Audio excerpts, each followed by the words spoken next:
കേരള ജ്യോതിഷം അനുസരിച്ച് ഈ ചാരഫലങ്ങൾ നോക്കുമ്പോൾ ചന്ദ്രനിൽ നിന്നാണ് നോക്കാറ്. വേദിക് അസ്ട്രോളജിയിലാണെങ്കിൽ ചന്ദ്രനിൽ നിന്നും രത്നത്തിൽ നിന്നും നോക്കും. ശനിയുടെയൊക്കെ ചാരഫലം അനലൈസ് ചെയ്യുമ്പോൾ നമ്മൾ ദൃഷ്ടിക്ക് നല്ല പ്രാധാന്യം കൊടുക്കാറുണ്ട്. പക്ഷേ രാഹുവിൻ്റെ അത്രയും കൊടുത്ത് കാണുന്നില്ല. എന്നാലും നമ്മൾ അത് ഒന്ന് നോക്കിക്കോണം. അത് വ്യത്യസ്ത അഭിപ്രായമാണ്. രാഹുവിന് 7 മാത്രമേ ദൃഷ്ടിയുള്ളെന്ന് പറയുന്നു. ചിലർ പറയുന്നത് 5 9 ഉണ്ടെന്ന്. നമ്മുടെ ഒരു ഇതുവരെയുള്ള ഈ പ്രഡിക്ഷൻസ് ഒക്കെ വെച്ചിട്ട് 5 9 ഉള്ളതായിട്ടാണ് കണ്ടിട്ടുള്ളത്. ഈ കാണിച്ചിരിക്കുന്ന പോലെ ചന്ദ്രന്റെ 2 രാഹു സഞ്ചരിക്കുമ്പോഴുള്ള ഫലങ്ങളാണ് പറയുന്നത്. ഒന്ന് ഓർക്കണം, ശനിയുടെ ഫലങ്ങളാണ് നമ്മൾ കൂടുതൽ പ്രാധാന്യം കൊടുക്കേണ്ടത്. അത് കഴിഞ്ഞിട്ട് കൊടുക്കേണ്ടത് രാഹുവിന്റെയും കേതുവിന്റെയാണ്. കാരണം കൂടുതൽ നാൾ ഒരു രാശിയിൽ നിൽക്കുന്നത് രാഹുവും കേതുവും അല്ലേ, അതുകൊണ്ടാണ്. ഇതിൽ നമ്മൾ പറയുന്നത് രാഹു ചന്ദ്രനിൽ നിന്നും 2 സഞ്ചരിക്കുമ്പോൾ, ഇത് ചാരഫലമാണ്, 2 സഞ്ചരിക്കുമ്പോഴുള്ള ഫലങ്ങളാണ്. നമ്മളെ ഇങ്ങനെ വീഡിയോ ഉണ്ടാക്കുമ്പോൾ നമ്മൾ നേരത്തെ പറഞ്ഞു ഒരു 30 പേരുടെയെങ്കിലും ഗ്രഹനില വെച്ചുകൊണ്ട് വേണം നമ്മൾ ഈ ഗ്രഹങ്ങളുടെ സ്ഥിതികളൊക്കെ അനലൈസ് ചെയ്യാൻ. ഇങ്ങനെ ചാരഫലം വരുമ്പോൾ നമ്മൾ കുറേ പേരുടെ മനസ്സിൽ വരും. ഇങ്ങനെ ഇപ്പോൾ 2 നിൽക്കുമ്പോൾ തന്നെ നമ്മൾ നോക്കുന്നത് മകരൻ രാശിക്കാർക്കാണ് ഇപ്പോൾ 2 നിൽക്കുന്നത്. അതിന് മുമ്പ് നിന്നത് കുംഭൻ രാശിക്കാർക്കായിരുന്നു. അപ്പോഴവർക്ക് എങ്ങനെയായിരുന്നു അവരുടെ ജീവിതം, ഇപ്പോഴെങ്ങനെയാണ്, ഇങ്ങനെ ഒരുപാട് പേരുടെ നാളുകൾ അറിയാവുന്നതുകൊണ്ട് അത് മനസ്സിൽ ഇങ്ങനെ വന്നുകൊണ്ടിരിക്കുമ്പോഴാണ് നമ്മളിത് പറയുന്നത്. അതുകൊണ്ട് വലിയ മിസ്റ്റേക്കുകളൊന്നും വരില്ല എന്ന് തന്നെയാണ് വിചാരം. പിന്നെ ഇനിയിപ്പോൾ ഒരുപാട് വലിയ പണ്ഡിതന്മാരൊക്കെ കേരളത്തിലുണ്ടെങ്കിൽ അവർ അതിന് ആ സ്റ്റാൻഡേർഡിലുള്ളവരുടെ വീഡിയോ മാത്രം കണ്ടാൽ മതി. അഹങ്കാരം ഒന്നും പറയുകയല്ല, അല്ലാതെ പഠിച്ചേച്ച് വന്ന് എന്നോട് പറയാൻ വേണ്ടിയുള്ള ജ്യോതിഷന്മാരെയൊക്കെ എനിക്ക് അത്രയൊന്നും അറിയത്തില്ല. പിന്നെ ഈ ചാനലിൽ എന്തെങ്കിലും വന്ന് കമൻറ്റ്, നെഗറ്റീവ് കമൻ്റ് ഒക്കെ ഇടുന്നവർ വളരെയധികം സൂക്ഷിക്കണമെന്ന് ആദ്യമേ ഞാൻ പറഞ്ഞിട്ടുണ്ട്. ആരോട് സബ്സ്ക്രൈബ് ചെയ്യാൻ നമ്മൾ പറയാറില്ല, ആരെയും അടിച്ചേൽപ്പിക്കാൻ ശ്രമിക്കാറില്ല. ഇഷ്ടമുള്ളവർ മാത്രം കാണുക. എന്നിട്ട് അത് കണ്ടിട്ട് ഒരു 5-6 ജാതകമെങ്കിലും വിശകലനം ചെയ്ത്, അല്ലെങ്കിൽ 5-6 പുസ്തകങ്ങളെങ്കിലും വായിച്ചേച്ച് 5-6 പണ്ഡിതന്മാരുടെ അഭിപ്രായങ്ങൾ കേട്ടിട്ട് മാത്രം വിമർശിക്കുക. അല്ലെങ്കിൽ അതിൻ്റേതായിട്ടുള്ള ചില പ്രശ്നങ്ങളുണ്ട്. കാരണം ഞാനിപ്പോഴും ഈ ജ്യോതിഷം തുറന്നുകൊണ്ടിരിക്കുന്നത് അത് ഭഗവാനോടുള്ള ഒരു ഇഷ്ടം കൊണ്ടാണ്. അപ്പോൾ എന്തെങ്കിലും ഒരു പ്രശ്നം വരികയാണെങ്കിൽ അതിൽ ഭഗവാൻ നേരിട്ട് തന്നെ ഇടപെടും. അത് മാത്രം പറയുന്നു. തളർത്താൻ ശ്രമിക്കാൻ തളരത്തില്ല. കാരണം അത്രയും തീയിൽ കുരുത്തത് വെയിലത്ത് വാഴില്ല എന്ന് പറയത്തില്ലേ, അതുപോലെയാണ്. ഞാനൊന്നും പറഞ്ഞതേ ഉള്ളൂ. ചില കമൻറ്റുകൾ കണ്ടുകൊണ്ട് ഇടയ്ക്കിടയ്ക്ക് അങ്ങനെയുള്ള കാര്യങ്ങൾ നമ്മൾ പറയണ്ടേ. അതുപോലെ തന്നെയാണെങ്കിൽ ഈ ഹെഡിങ്ങിൽ ചിലപ്പോൾ ഇങ്ങനെ മിസ്റ്റേക്ക് വരുന്നതെന്ന് പറഞ്ഞാൽ ഈ ടൈപ്പ് ചെയ്ത് വെച്ച് നമ്മൾ എൻ്റർ ചെയ്യുമ്പോൾ ഉള്ള ഒരു പ്രശ്നമാണ്.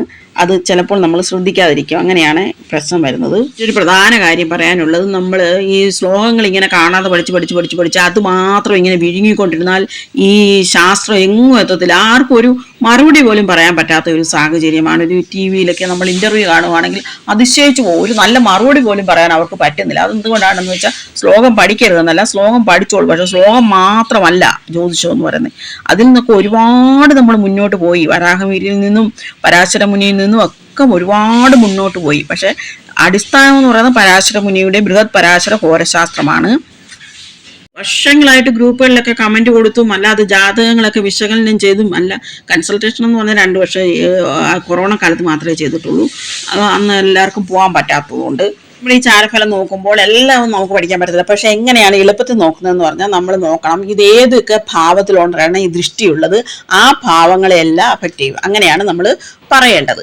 പിന്നെ അല്ലാതെ വളരെ പ്രധാനപ്പെട്ടതുണ്ട്, അതിനെക്കുറിച്ച് വീഡിയോ ഇടുന്നതായിരിക്കും, അപ്പോൾ മനസ്സിലാവും. അത് കേരളത്തിൽ അല്ല, ഇന്ത്യയിൽ തന്നെ വളരെ ചുരുക്കം പേര് ഫോളോ ചെയ്യുന്ന ഒരു മെത്തേഡാണത്. പല പ്രാവശ്യം ഞാൻ പറഞ്ഞു എന്താണ് നമ്മൾ ഒരേ രീതിയിൽ ഇങ്ങനെ ഇട്ടു പോകാത്തതെന്ന് പറഞ്ഞാൽ, ഒരു രീതി പറയുമ്പോൾ അതിനെക്കുറിച്ച് കൂടുതൽ നെറ്റിൽ നിന്നൊക്കെ പഠിക്കാൻ ശ്രമിക്കുക. കാരണം ഇത് പറഞ്ഞു വരുമ്പോഴത്തേക്ക് ഒരുപാട് നാളെടുക്കത്തില്ലേ, അതുകൊണ്ടാണ്. ഒരു ഗൈഡ് പോലെ കണ്ടാൽ മതി. അപ്പോൾ ചന്ദ്രനിൽ നിന്നും രാഹു 2 സഞ്ചരിക്കുമ്പോൾ ഈ ധനപരമായിട്ടുള്ള കാര്യങ്ങളിലൊക്കെ പ്രശ്നങ്ങൾ വരും. ആ ധനപരമായിട്ടുള്ള പ്രശ്നങ്ങൾ നമ്മുടെ ജീവിതത്തിൽ കൂടും. അങ്ങനെയാണ്. ഇപ്പോൾ ചിലർക്ക് പെട്ടെന്നല്ലേ ഈ ധനനഷ്ടങ്ങളൊക്കെ ഉണ്ടാകുന്നത്. അപ്പോൾ ഒന്ന് ചെക്ക് ചെയ്താൽ മതി. അപ്പോൾ നമ്മൾ എന്താണ് ചെയ്യേണ്ടത്? ഇനി അടുത്ത ആർക്കാണ് 2 രാഹു വരാൻ പോകുന്നതെന്ന് പറഞ്ഞാൽ ധനുരാശിക്കാർക്കാണ്. അപ്പോൾ ഇപ്പോഴേ ധനുരാശിക്കാർ ആ ധനപരമായിട്ടുള്ള കാര്യങ്ങളെല്ലാം വളരെയധികം ശ്രദ്ധിച്ച്, ഓരോ പൈസ ചിലവാക്കുമ്പോഴും വളരെയധികം ശ്രദ്ധിച്ച് മുന്നോട്ട് പോവുകയാണെങ്കിൽ അടുത്ത ഈ രാഹുവിൻ്റെ ട്രാൻസിസ്റ്റ് വരുമ്പോൾ നമുക്കത് തടയാൻ പറ്റും, ആ ധനനഷ്ടം തടയാൻ പറ്റും. അതുപോലെ ഈ ഫാമിലി ലൈഫിലൊക്കെ ഭയങ്കര തർക്കങ്ങളൊക്കെ ഉണ്ടായിട്ട് ഭയങ്കര പ്രശ്നങ്ങൾ ഉണ്ടാകാനുള്ള സാധ്യതയുണ്ട്. അത് മനസ്സിലാക്കിയിട്ട് നമ്മൾ വാക്കുകൾ അത്രയ്ക്ക് മിതമായിട്ട് മാത്രം ഉപയോഗിക്കുക.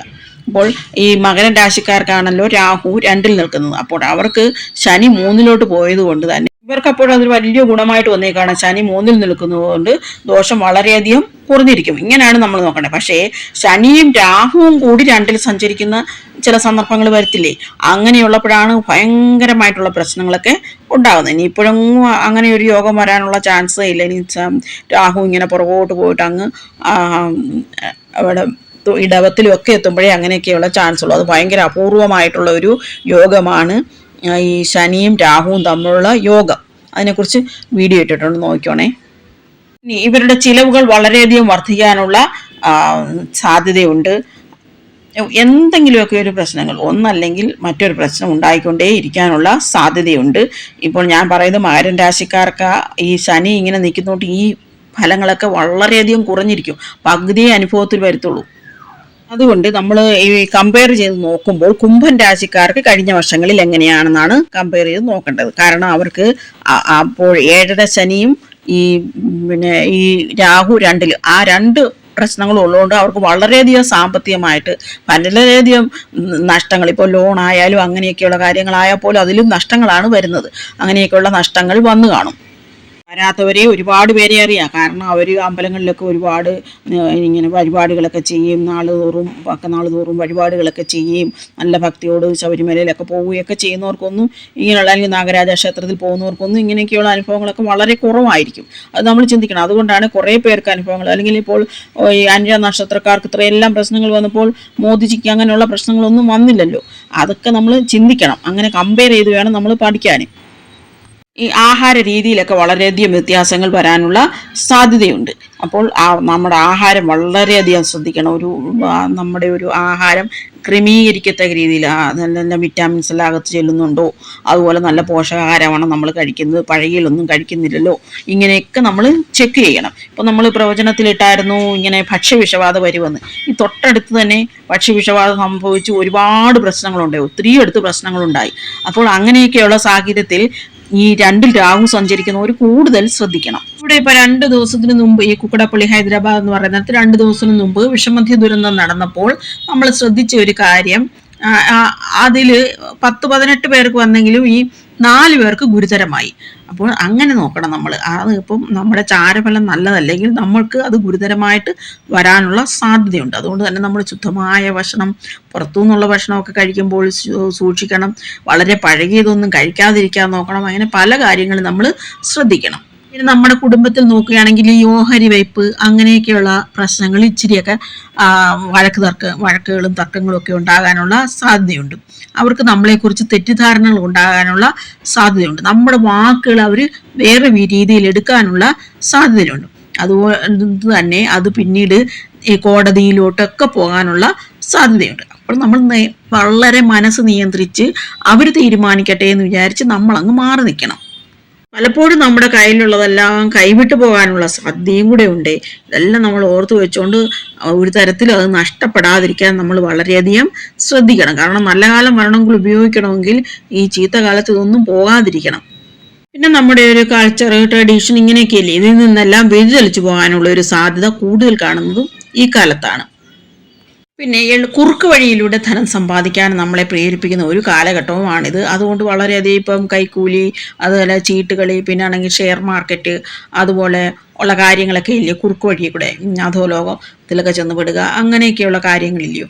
അപ്പോൾ അത് നമ്മളൊന്ന് ശ്രദ്ധിക്കണം. ഈ കാലത്ത് പിടിക്കപ്പെടാനുള്ള സാധ്യത വളരെയധികം കൂടുതലാണ്. ചിലപ്പോൾ നമുക്ക് ശമ്പളമൊക്കെ കൂടുതൽ കിട്ടിയേക്കാം. പക്ഷെ അതുപോലെ തന്നെ നമ്മുടെ ചിലവും വർദ്ധിക്കുന്നതായിരിക്കും. അതായത് നമുക്ക് ആ ചിലവ് അങ്ങോട്ട് എങ്ങും കൂട്ടിമുട്ടിക്കാൻ പറ്റാത്തൊരവസ്ഥ വരെ വന്നേക്കാം. രാഹു 2-ൽ സഞ്ചരിക്കുമ്പോഴേ കണ്ണിനൊക്കെ അസുഖങ്ങൾ വരാനുള്ള സാധ്യത വളരെയധികം കൂടുതലാണ്. അപ്പോൾ നമ്മുടെ കണ്ണിന്റെ ആരോഗ്യമൊക്കെ ഒന്ന് സൂക്ഷിച്ചോണം. പകർച്ചവ്യാധികളൊക്കെ ഉള്ളവരെടുത്ത് പോവാതെ എന്നാലും മതി, പെട്ടെന്ന് പിടിക്കപ്പെടാനുള്ള സാധ്യതയുണ്ട്. പിന്നെ നമ്മൾ തർക്കങ്ങളിലൊന്നും ഏർപ്പെടരുത്. അത് ഭയങ്കര പ്രശ്നങ്ങളിൽ കൊണ്ടെത്തിക്കും. അതുകൊണ്ട് കഴിയുന്നതും തർക്കങ്ങളൊക്കെ അങ്ങ് അവോയ്ഡ് ചെയ്യണം. നമ്മളെ ആ സമയങ്ങളിൽ കുറച്ച് കുറുക്ക് ബുദ്ധിയൊക്കെ തോന്നുന്ന ഒരു സന്ദർഭമാണ്, നേരത്തെ ഓർത്തിരിക്കണം. അതുപോലെ ഇല്ലാത്ത കാര്യങ്ങൾ ഉണ്ടാക്കി പറയാനുള്ള ഒരു ടെൻഡൻസി കാണും. ഉള്ള കാര്യങ്ങൾ തന്നെ ഇച്ചിരി വലുതാക്കി പറയാനുള്ള ഒരു ടെൻഡൻസി കാണും. ഒരു ചതിയിലോട്ടൊക്കെ പോകാനുള്ള ഒരു ടെൻഡൻസി കാണും. നമ്മൾ വാക്കുകളൊക്കെ വളച്ചൊടിക്കുക, അങ്ങനെയൊക്കെയുള്ള ടെൻഡൻസികളൊക്കെ കാണുമെന്ന് ഓർത്തുകൊണ്ട് അതൊന്നും വരാതെ ഒന്ന് ശ്രദ്ധിച്ചോളണം.